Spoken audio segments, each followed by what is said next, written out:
This is Resistance Radio on the Progressive Radio Network. My guest today is Dr. Susan Hawthorne. Dr. Susan Hawthorne is an Australian radical ecofeminist lesbian. She joined the women's liberation movement in 1973, and it changed her life for the better. She's a poet, novelist, and feminist theorist with degrees in philosophy, ancient Greek, Sanskrit, and a PhD in women's studies/political science. She's the author of 9 collections of poetry, 3 works of fiction, and 5 nonfiction books.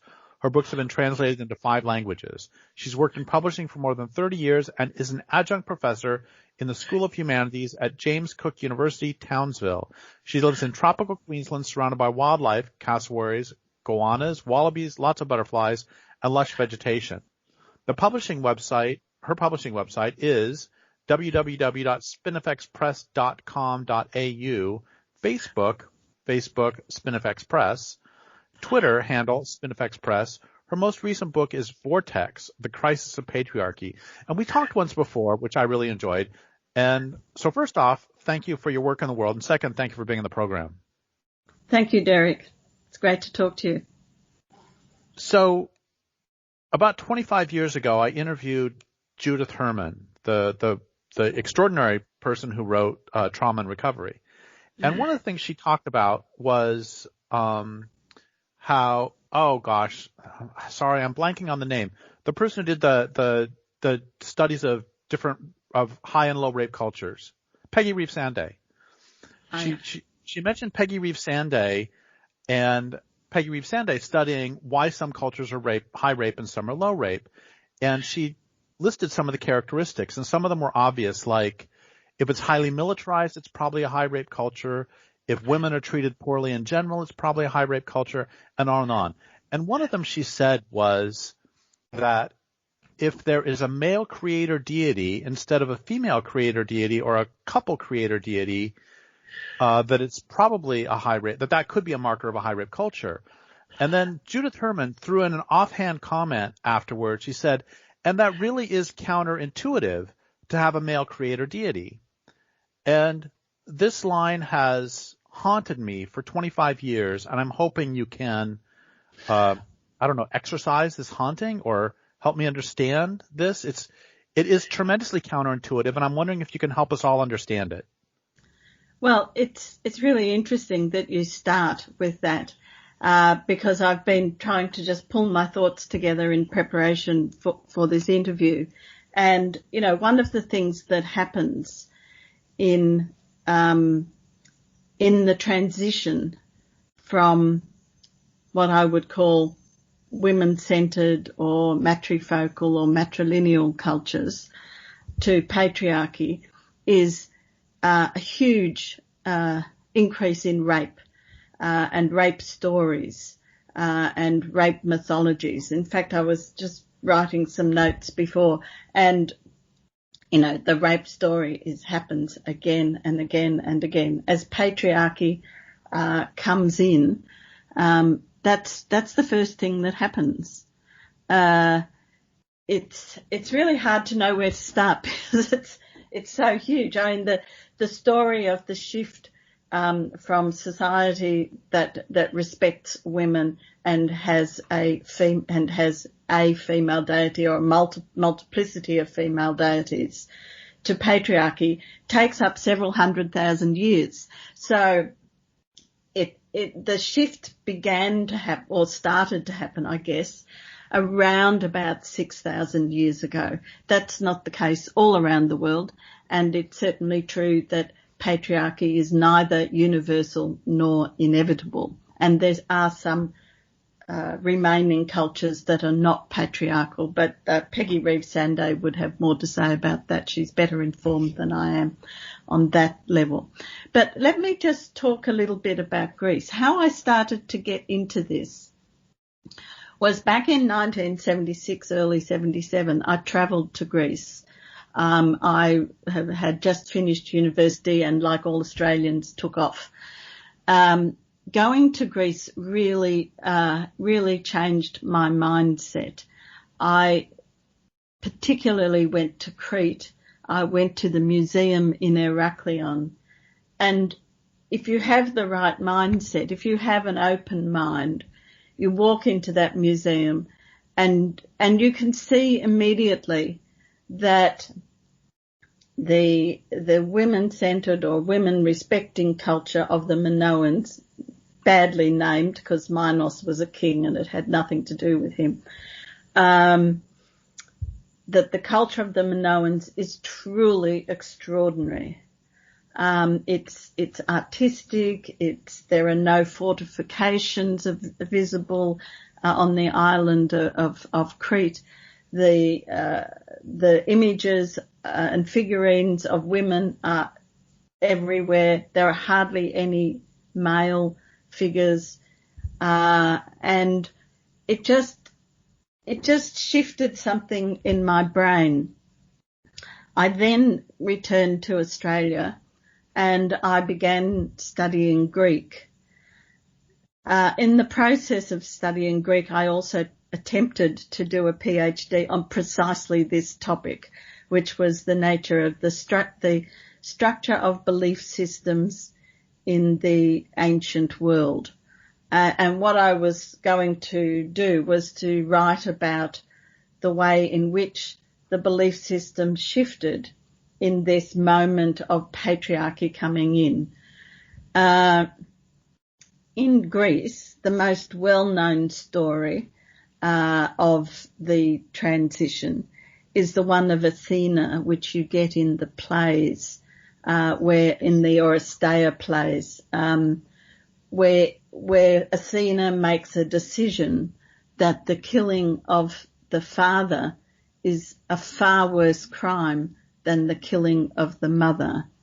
And it's really interesting because the killing of the matricide or the killing of the mother was a key thing that you could be punished for the rest of your life for. And you would be pursued by the Erinyes or the Furies.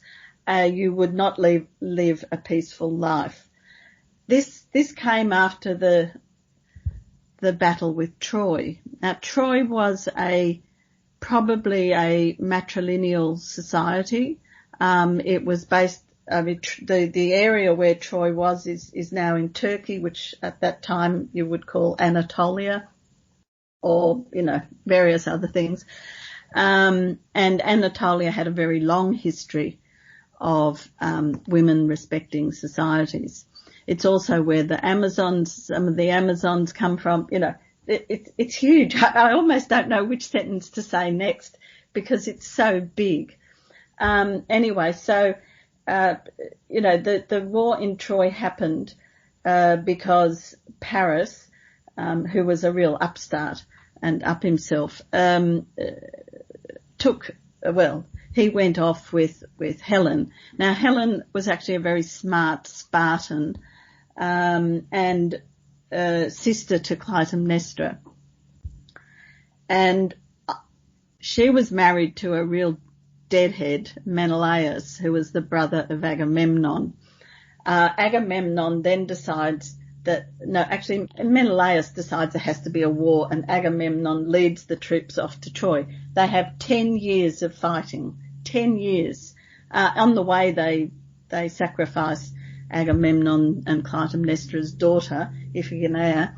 So there's all these terrible things that are going on. After 10 years, the Odysseus, who's a smart ass, decides that what they need to do is they need to make an offering and they need to trick the Trojans.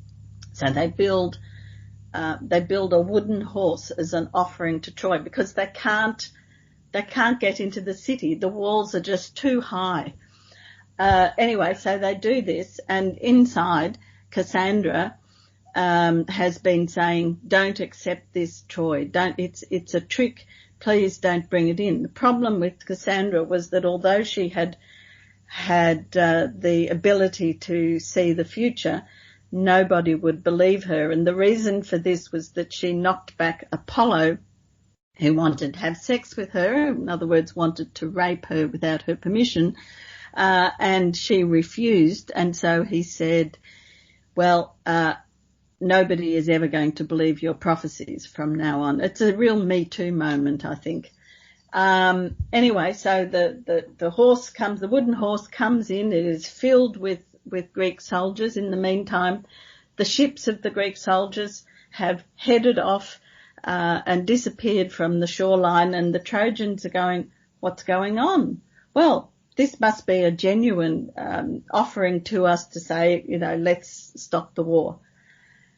But it was a trick, and Odysseus and the soldiers that were inside the wooden horse decide that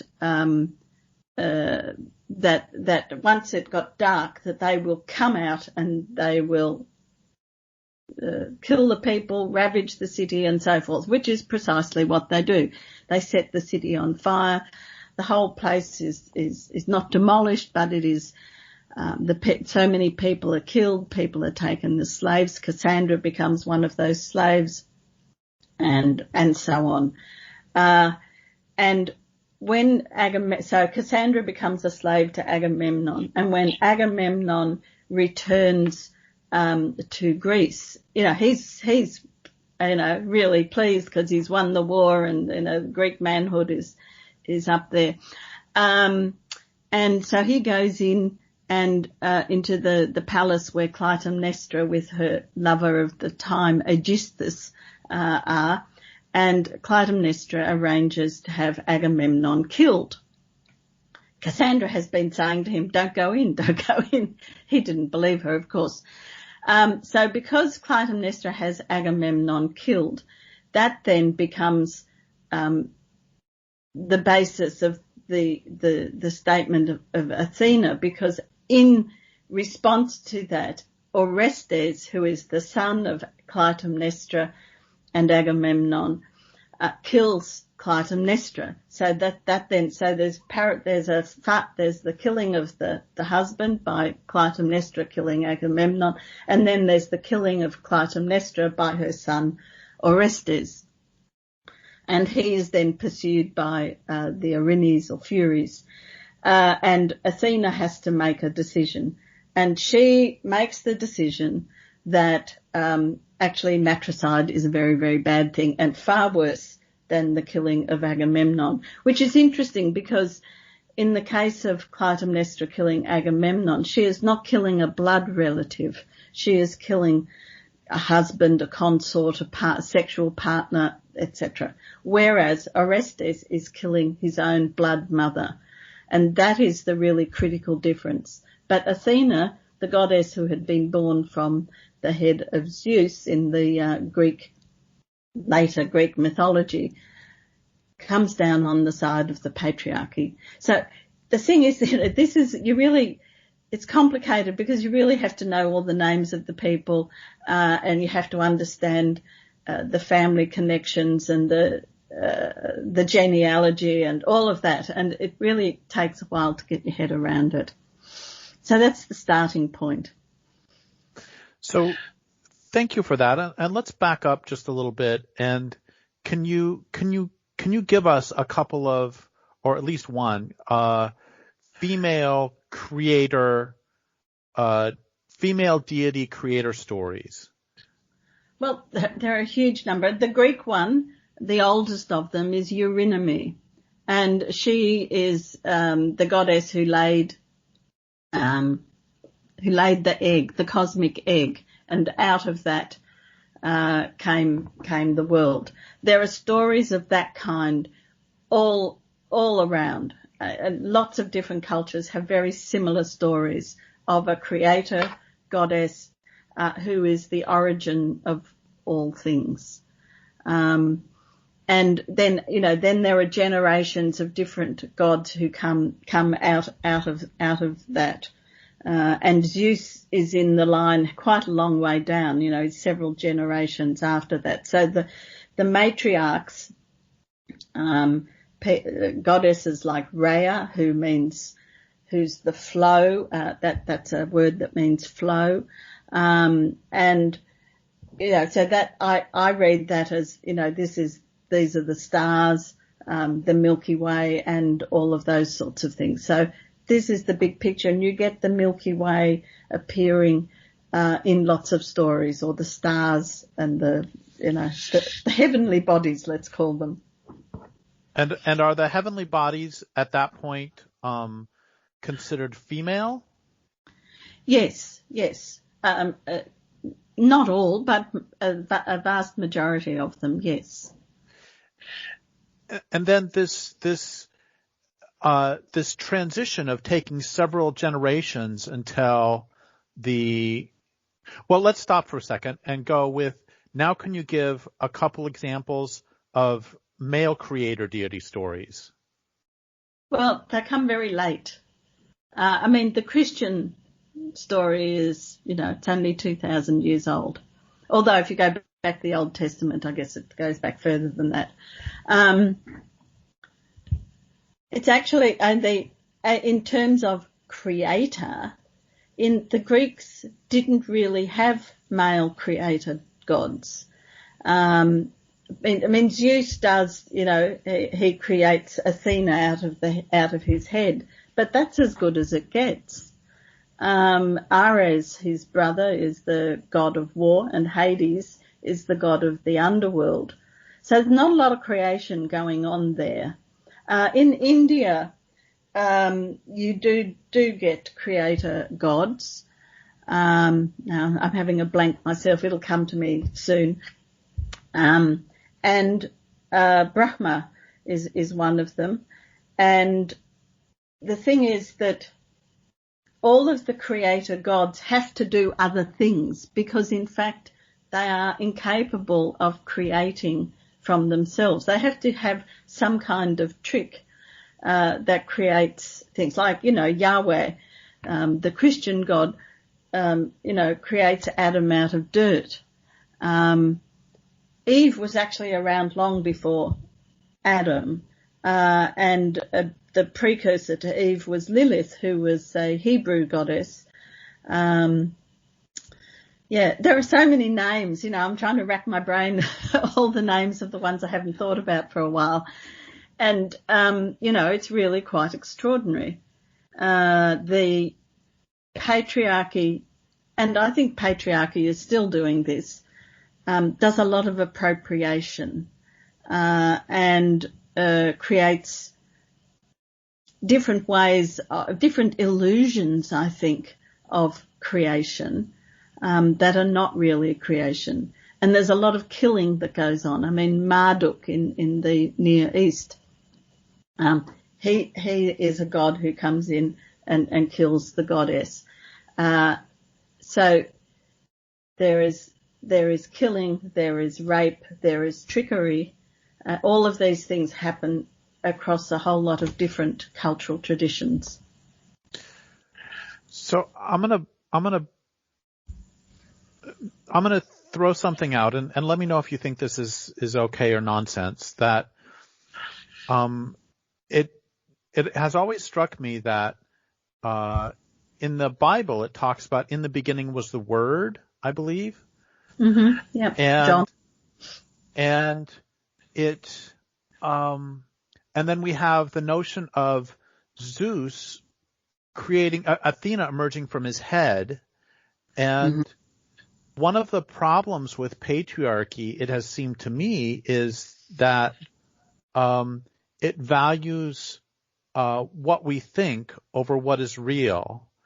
And yes, it seems to me that one of the things I love about mythology is that for a myth to stick, even when it's a mythology that's fundamentally destructive, it still has to tell basic psychological and social truths.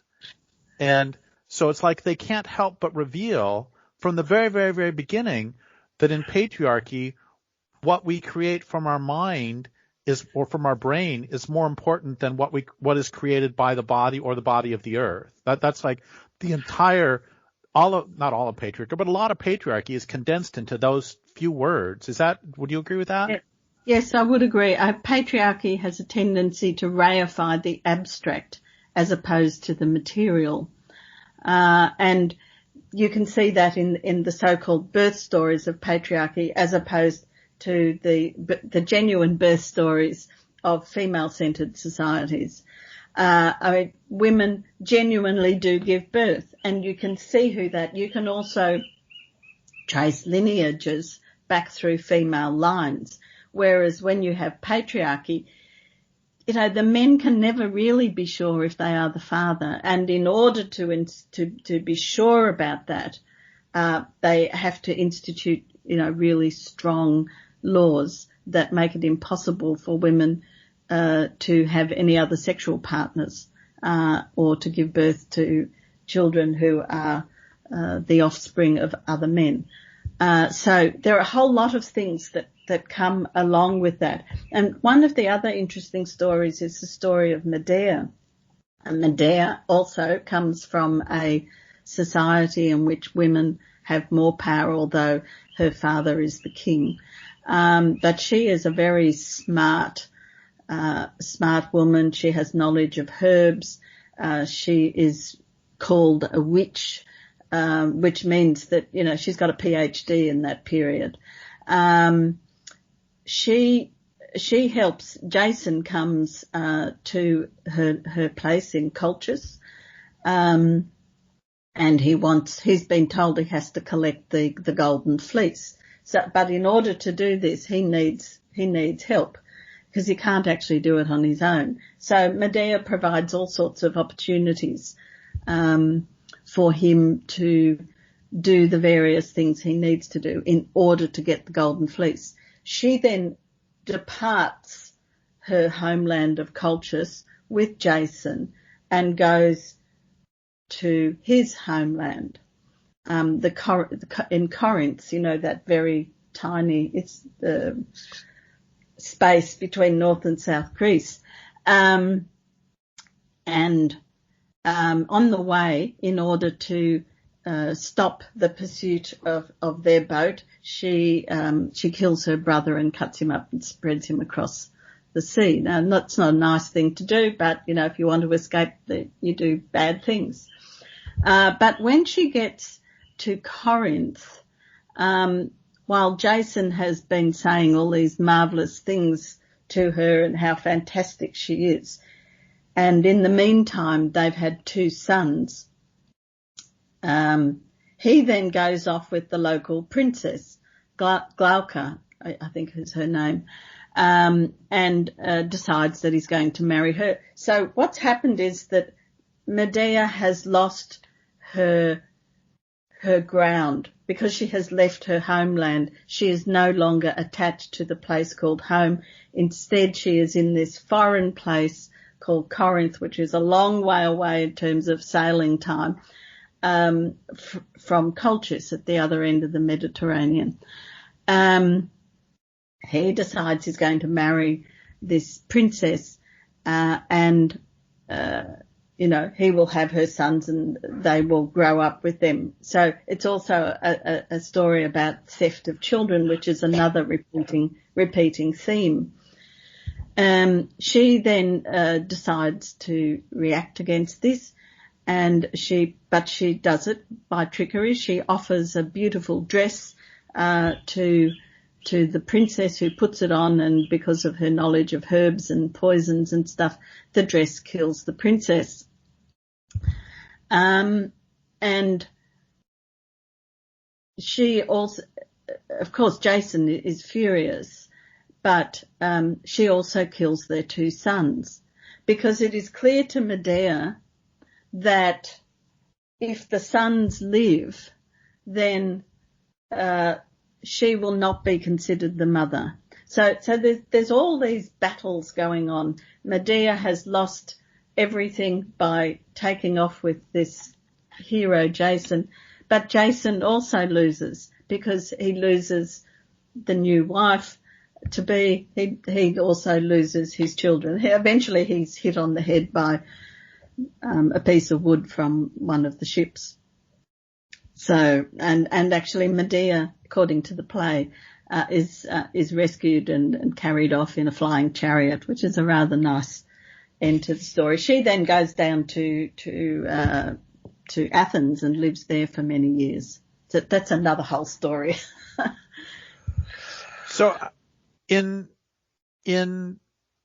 many of these stories, it's necessary for the new male who takes over to dramatically kill the older, well, first to sort of demonize the older female deities and then to kill them. Yes. Isn't that the story of Medusa, kind of? And also you mentioned Marduk. Is that the story with Tiamat, the dragon? Yes. Also? Yes, it is. Yeah. And so can you talk about that both mythologically and also, I guess what I'm trying to get at is, oh God, this is a really unfair question, but, and I'm even sorry to ask it, but in some ways I'm not sorry to ask it, is how are myths created? What is the interplay between what's happening in physical reality and that, and the stories that are told? How, I know this is ridiculous, but does one precede the other? Do they move in a mutually reinforcing cycle? Do you see what I'm trying to get at? Yeah, I think myths are created through storytelling, and storytelling is carried on down through the line with very important methods. So they're involved in it in order to make sure that a story remains true to its origins. First of all, you create music, because if you then put words to music, it is easier to remember them. You might also create symbolic prompts, and that's where the work of somebody like Maria Gimbutas comes in, where she has discovered all these different symbols that are used as a kind of language in the prehistory, that is prior to writing. But they are forms of writing. It's just that we don't know what how they sound. And she pretty much works out what they mean, but not how they sound. So there are things, so dance, music, song, symbolic treatment to help things record, poetry are all really, really critical in terms of these stories being memorized. And I think that's the reason why many of them still exist, even the old ones, prior to writing and prior to patriarchy. We still know so many of these stories. Now, when patriarchy comes in, a lot of what happens is that those, let's call them village stories, community stories, regional stories, become are destroyed through warfare mostly. So whole villages will be wiped out. And then the winners always get to tell the story, so they create a new story. But you always have this substratum of the old stories where people have survived. I mean, there's some fantastic books around that people can read. I mean, or websites. I mean, Max Dashu has a wonderful website called the Suppressed Histories Archive, which he's been putting together over 50 odd years. Beautiful stuff. And you can see all around the world. Miriam Robbins Dexter on her source book of goddesses has all of this information. Marianne Beavis and Helen Huang have a wonderful anthology about myth and history and culture, goddesses in myth, history and culture. And Judy Foster, whose book we published at Spin Effects, Invisible Women of Prehistory, also goes around the world with her stories. And then there are more specialist ones like Iti Tadani talking about the ancient lesbian history in India, which is just fantastic. So going back to the stories, well, I think I've kind of made that clear. What happens is stories are created, they live, and the original stories lived for thousands and thousands of years, tens of thousands of years. But then at some point when patriarchy moves into the area, they get mostly destroyed. Patriarchy puts in its own stories, And I think, they kind of make it clear that you believe or you're dead. So you have we're going to make up a mythology here. So you have a community where the creator deity is called Judy. Okay, it's the Judy is the creator of the world, and then that town that community gets conquered by a warlike people who probably have a male creator deity, and then in the aftermath of that, they have to tell stories that Judy was not a wise mother, but instead was a horrible demon who did horrible things to everybody and tortured everybody. And then the world was actually created by the male god Fred. Sorry for the stupid names. The male god Fred, who then in order to show his superiority over Judy, probably also raped her and murdered her. I mean, that could be a plausible, and so that's just sort of propaganda to destroy what vestiges there are of the belief in the old religion. Is this remotely possible? Yes. It's not just remotely possible. It's the basic plan. And there are demons. There is a real flourishing of demons who arrive into the world, at the origins of patriarchy. Lilith becomes a demon. Many of in the world of India, as we know it, there's a flourishing of demons there.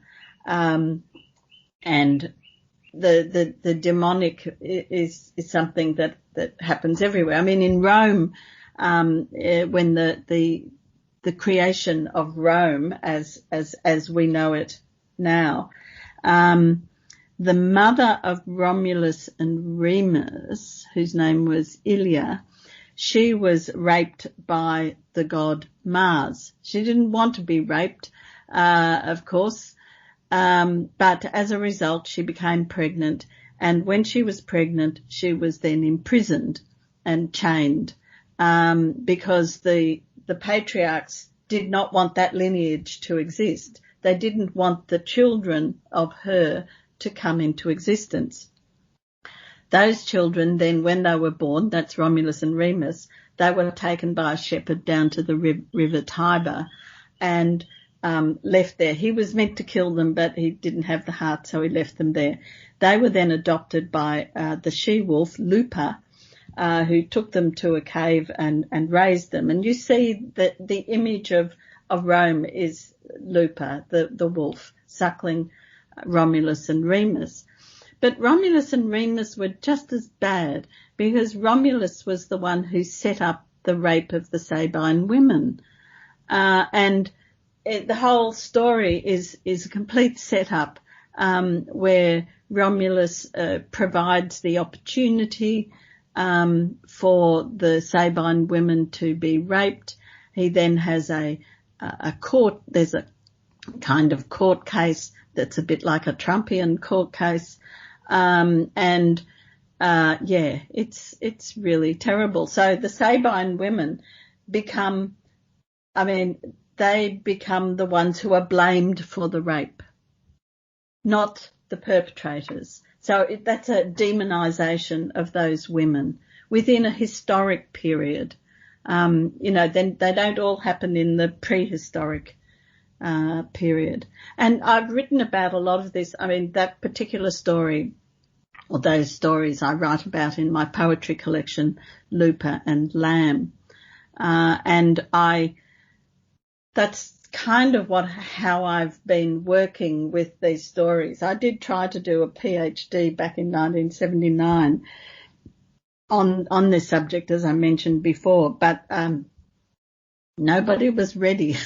Nobody within within the academic world was ready. So I left that and I started writing fiction and subsequently poetry. And because I've been writing it in that way, it is possible to tell these stories. And I have the stories in my book Cow about the histories and the mythologies in India, where the cow has a really critical part to play.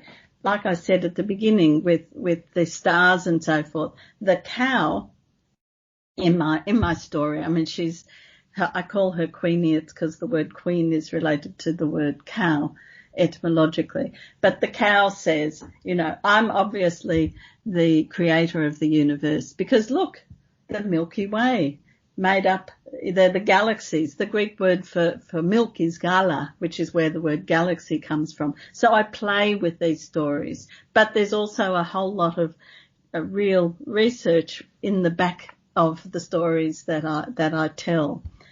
And in my more recent book, The Sacking of the Muses, I also tell stories from India and Rome and Greece, which draw on the different mythologies. The Luperant Lamb and Cow are kind of continuing stories, but Sacking of the Muses is a bit more, it's not a complete story in itself, although some people have said that it is, so, who knows.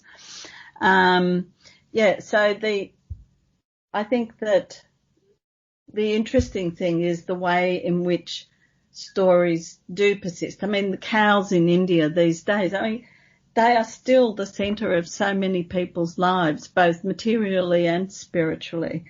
And in the Vedic era, there's a goddess called Ushas, or actually they're a collection of goddesses, and they are cows. And the speckled cow becomes a really important image in a lot of the stories and so forth. So I think it's really fascinating, but what makes the stories stick are things like poetry, song, images, dancing, various symbolic renditions of them, and you see them also in contemporary Indigenous cultures as well. They have methods of remembering stories. I mean, here in Australia, we have a very vibrant oral culture that the Indigenous people of Australia have.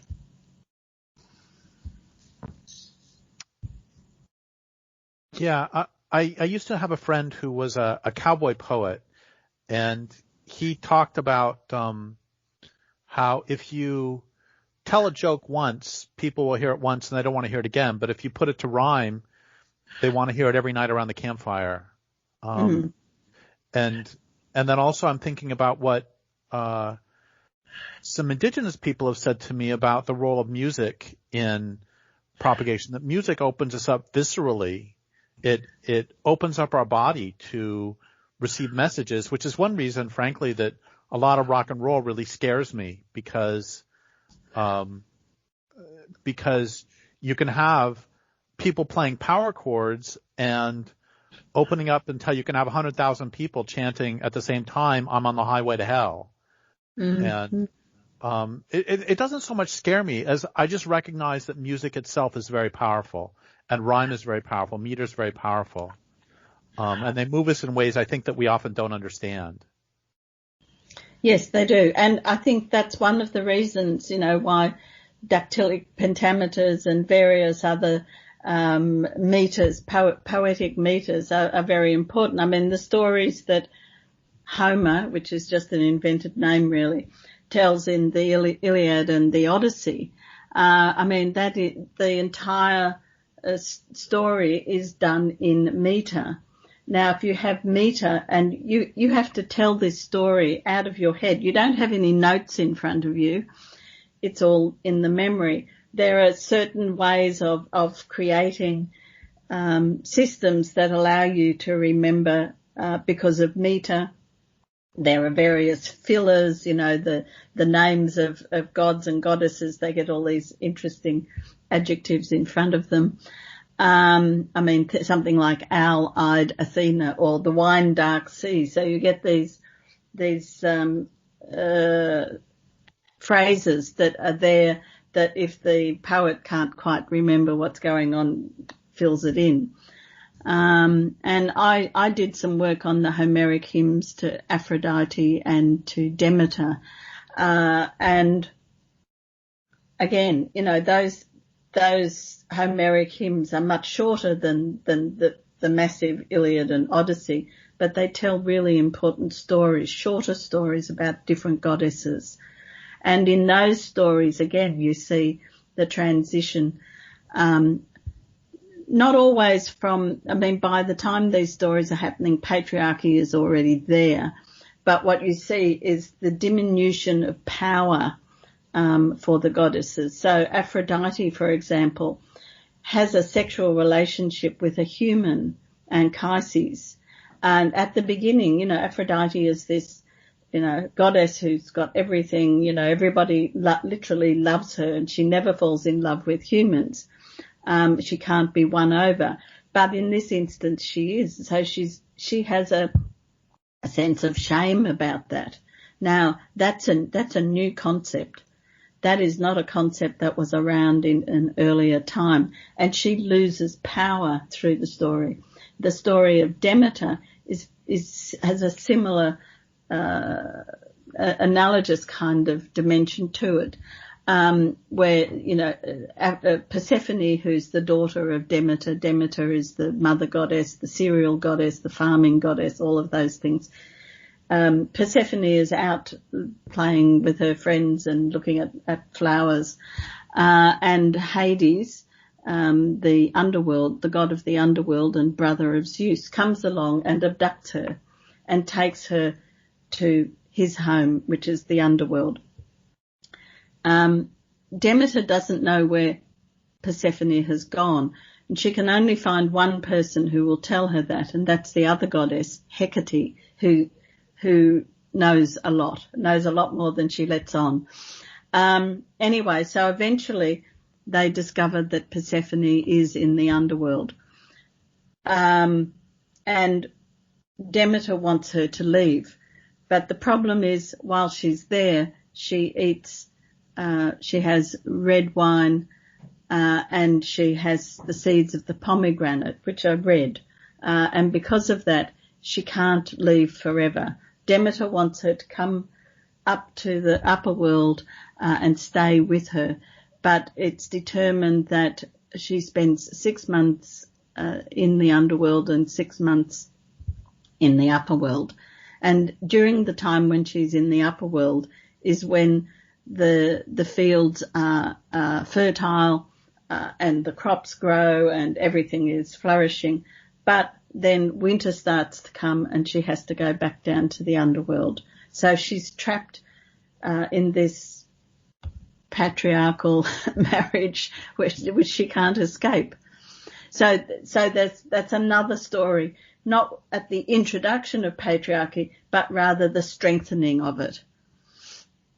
And a couple things. One is, and I'm enjoying this so much. Thank you so much for this. And I'm thinking of, this reminds me of an interview I did in the 90s of George Gerbner, who was the person who, when people talk about studies of TV violence, he was the person who did it. He'd been studying it from the 50s to the 90s. Mm-hmm. And he said that for the most part, people misinterpret his findings. That he said he's not against violence as a dramatic tool in Shakespeare or in television. I mean, it is a dramatic tool, just like any other. But his problem, he said, is you have to pay attention to what he called casting and fate, which is who does what to whom and gets by with it. Mm-hmm. So in a movie, a guy can shoot 7 people and he can still be the hero, even if he shoots them in the first 5 minutes. Yeah. But if a woman shoots 7 people, the entire movie has to be about how could she do something so horrible. And And the story you just told me, and just like all these stories, really what I'm finally understanding 25 years after Judith Herman told me this, is what I'm understanding is that what that story is telling us is that if you're a male, it is acceptable, morally acceptable, and it is physically feasible for you to kidnap a woman and hold her against her will, and all the universe will end up conspiring to say, yeah, that's okay. She has to stay down there. And then I think about women who are stuck in abusive relationships because the man has economic power, and that is beautifully told in that story that she took sustenance while she was there, which means she's tied to him. Yes. It is absolutely a brilliant telling of she's literally in hell. Well, not hell, but whatever it's called in Greece, Hades. She's in the underworld, yeah, however you want to phrase it. Yeah, and I mean, I think the knowledge of these stories is really important to have. And it's one of the reasons why I keep telling and retelling the stories. And there are all sorts of variations on it. Some of them have to do, I mean, there are a lot of stories about having children taken away from women. So the Lupa story in Rome is one of them. And there are many, many others. And that's a repeating theme also. And, you know, if you think about the world now, I mean, we in Australia, we had the stolen generations of Indigenous people who were removed from their mothers and families, forcibly. We have the story of the Armenians, where there are stories in 1915 of children being removed from Armenian families and then raised in Turkish families. Or you get the stories in Argentina of the disappeared, and the babies who were born in prison, the mothers were killed, and then the children raised by mostly military families. So you get the repetition of that also in the real world. And I think I write a bit about that in my novel Dark Matters. And it's something that it's a key way of changing the culture, because if you raise the children of the former enemy as in the society of the winners, then you don't have to do any propaganda. The children grow up and they think that they are part of, you know, the Turkish or the Argentinian or the whatever. And your education does it for you. Your cultural ambience does it for you. So it's a very secure way of changing the culture. And I think, I mean, you see it happening just throughout history and contemporaneously and all the rest. And we see it also on a personal level. My father was very abusive, and one of the arguments or one of the things he said to my mother to help make her stay was, if you leave, I'm taking the children. Mm. And that's absolutely standard too. Okay, I want to go back. We only have a few minutes left, and there's two things I want to address. I'm going to come back to what do we do about this in a second. But before then, I want to come back to, you started with the Trojan horse, which I think was absolutely brilliant. And it made me think of something that I read a while ago, that there was someone who works with perpetrators of domestic violence. And he was working with a group of men, and he just asked them one day, so is there an optimal time when you're in a relationship when you can start beating your partner? And I mean, you can't beat them on the first date usually. And and all the men in the room started talking about it, and they came up with sort of an average of about a year. You know, you really have to have a commitment of a year. And when you were telling the Trojan horse story, I was thinking about, in some ways, the Trojan horse is in many ways a central metaphor of all of patriarchy, that we promise you gifts. I mean, that's a classic thing in an abusive relationship. Or in a cult, you love bomb people, you give them things, but it ends up the gifts are literally hollow. Anyway, I thought that was absolutely brilliant that you began with that when we talk about patriarchal mythology. Well, it's interesting because with my latest book, Vortex, The Crisis of Patriarchy, the Trojan horse is a central theme to that book. And it is the story is that there are many so-called gifts that are offered to people who are oppressed, who then go on with the idea. They think, oh yes, we'll go down this track. They then discover later, when it hits them in the face, that it wasn't that good after all. And it is a continuing theme and a continuing strategy of patriarchy to create this fake gift that turns bad. Yeah, and by the way, I just want to tell people that they should read that book. It is really good. And then the last thing is we've got just like a couple minutes left, and if stories can be told in that direction, I mean, is there any hope for retelling stories, for reclaiming stories, or even creating new stories that have different casting and fate? I mean, how do we change all this? What do we do? Well, there are people like me who are poets who keep telling these stories, so that's one possibility. The people who've had their stories stolen from them, many of them are reclaiming their stories and retelling them and making sure that their children know them. That's happening in a very strong way in Australia amongst Indigenous peoples, but I also see it happening amongst immigrant peoples who have come to Australia and then lost their culture, but that now are reclaiming it. And I think this is something that is necessary. Women are also doing it. There is a very big movement of women who are looking at ancient history and who are telling stories of women throughout history, women who've been written out, so creating female names instead of male names in the history books, or rather, maybe trying to increase the number of female names because the men still predominate. These stories can be told in huge numbers of ways, whether it's through books or film or theatre, or opera or song, or, these art. All of these are means of telling the story, and we just have to have the possibility of doing that, and there have to be more of us prepared to put ourselves on the line to tell the stories. Well, thank you so much for all of that, and thank you for all of your tremendous work in the world. And I would like to thank listeners for listening. My guest today has been Dr. Susan Hawthorne. This is Derrick Jensen for Resistance Radio on the Progressive Radio Network. Thank you very much, Derrick. It's been a great pleasure to talk